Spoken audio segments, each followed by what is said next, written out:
Bayangkan Anda ingin membeli rumah seharga 500 juta. Dengan adanya biaya perolehan hak atas tanah dan bangunan sebesar 5% dan pajak pertambahan nilai besar 10%, Anda harus membayar tambahan 25 juta untuk BPHTB dan 50 juta untuk PPN. Sehingga total biaya menjadi 575 juta. Namun kabar terbaru di era pemerintahan Presiden Prabowo Subianto menyebutkan bahwa BPHTB dan PPN akan dihapuskan untuk pembelian rumah. Tentu ini terdengar menguntungkan bagi calon pembeli. Bayangkan saja biaya tambahan 75 juta tersebut bisa dihemat, namun tunggu dulu. Di balik manfaatnya, kebijakan ini bisa membawa dampak besar pada ekonomi, terutama risiko inflasi yang dapat mengintai.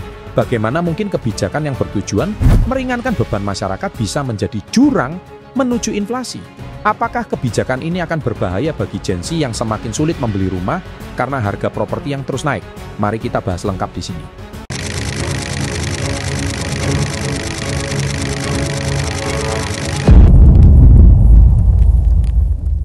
Sahabat entrepreneur, salam hebat luar biasa. Selamat datang kembali ke acara Sisi Yang Lain, acara yang sudah Anda tunggu-tunggu. Kali ini saya akan membahas tentang sisi yang lain dari ekonomi, dan kita akan memberikan edukasi ekonomi. Meskipun penghapusan pajak ini tampak menarik bagi konsumen, kebijakan ini juga memiliki konsekuensi besar bagi ekonomi nasional. Dampaknya tak hanya soal berkurangnya beban biaya bagi pembeli rumah, tetapi juga berpotensi mengguncang sektor properti, memicu inflasi, hingga mengganggu stabilitas fiskal negara. Kebijakan ini mungkin terlihat sederhana, tetapi bila tidak dikelola dengan tepat, ia dapat menjadi ancaman serius bagi ekonomi kita. Jadi, apakah ini peluang emas atau justru bom waktu bagi industri properti? Secara umum, inflasi didefinisikan sebagai meningkatnya harga-harga barang dan jasa secara umum dan terus-menerus dalam jangka waktu tertentu.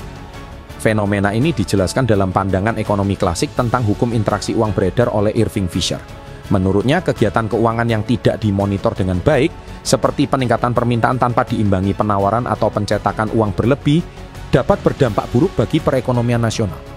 Ketika inflasi melanda, masyarakat enggan untuk membelanjakan uang mereka dalam bentuk fisik, tetapi lebih memilih menyimpan aset dalam bentuk emas, saham, atau surat berharga lainnya. Jika harga properti naik tajam karena permintaan melonjak akibat penghapusan pajak, maka inflasi di sektor ini bisa merembet ke sektor lain. Penghapusan pajak properti bisa memicu ketidakstabilan ekonomi jangka panjang.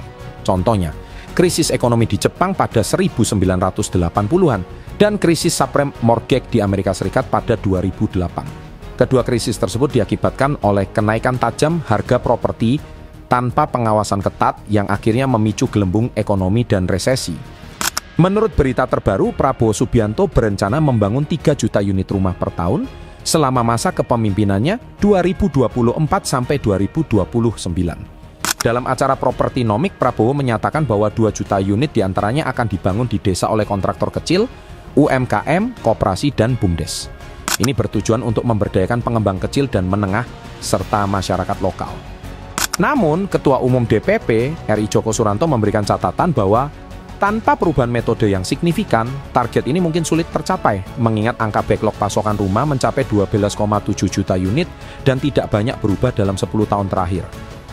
Sektor properti memang memberikan kontribusi besar pada PDB nasional sebesar 14% dan mampu menyerap tenaga kerja sebanyak 14-17 juta orang, tetapi tantangan struktural tetap ada. Penghapusan sementara BPHTB dan PPN berarti kehilangan sumber penerimaan negara yang signifikan. Kedua jenis pajak ini memberikan kontribusi besar terhadap anggaran pendapatan dan belanja negara. Tanpa penerimaan ini, pemerintah perlu mencari sumber pendapatan alternatif untuk menjaga keseimbangan fiskal. Kebijakan ini berpotensi meningkatkan permintaan properti. Jika tidak diimbangi dengan peningkatan pasokan, lonjakan permintaan ini dapat memicu kenaikan harga properti. Inflasi di sektor properti juga bisa merembet ke sektor lain karena biaya hunian adalah komponen besar dalam indeks harga konsumen (IHK). Dengan jumlah penduduk miskin mencapai 2,5 juta jiwa dan harga rumah yang terus meningkat, kebijakan ini berisiko menambah tekanan inflasi dan menjadi tantangan bagi perekonomian nasional. Tanpa pengawasan ketat, manfaat kebijakan ini bisa dinikmati oleh spekulan atau investor besar yang hanya mencari keuntungan jangka pendek. Spekulan yang membeli properti dalam jumlah besar dapat memicu bubble properti yang berbahaya bagi stabilitas ekonomi. Jika bubble ini pecah, masyarakat kelas menengah dan bawah yang menjadi target kebijakan ini justru akan terdampak paling buruk. Gimana kalau kita memanfaatkan kebijakan ini sebagai peluang untuk jadi kaya di industri properti, tapi dengan cara yang bertanggung jawab? Berikut beberapa ide menarik yang bisa dipertimbangkan. Dengan rencana pemerintah membangun 2 juta rumah di desa melalui kontraktor kecil dan UMKM, ini adalah peluang bagi kita untuk terlibat langsung.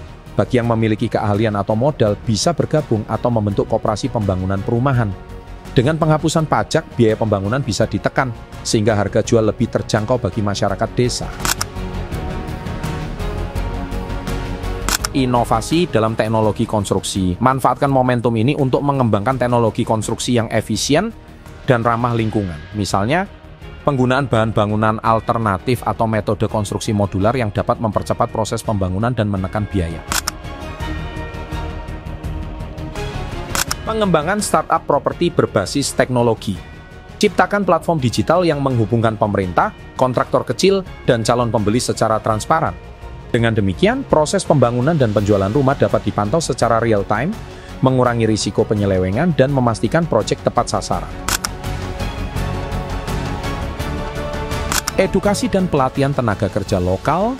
Dengan target pembangunan yang masif, kebutuhan akan tenaga kerja terampil akan meningkat. Kita bisa membuka program pelatihan bagi masyarakat lokal di bidang konstruksi dan manajemen proyek, memberdayakan mereka dan meningkatkan kualitas pembangunan. Pengembangan kawasan berbasis komunitas, seperti clubhouse, integrasikan fasilitas umum, ruang terbuka hijau, dan infrastruktur dasar untuk meningkatkan kualitas hidup warga. Kebijakan penghapusan sementara BPHTB dan PPN ini memang menawarkan peluang besar untuk mendorong pertumbuhan ekonomi dan industri properti. Namun, tanpa perencanaan dan pengawasan yang baik, risiko ekonomi yang lebih besar dapat muncul. Pemerintah perlu melakukan pemantauan secara konsisten dan merancang kebijakan penyeimbang yang tepat. Langkah-langkah seperti pembatasan pembelian properti oleh spekulan, pengawasan ketat terhadap implementasi program pembangunan, serta kolaborasi dengan sektor swasta dan masyarakat sangat penting.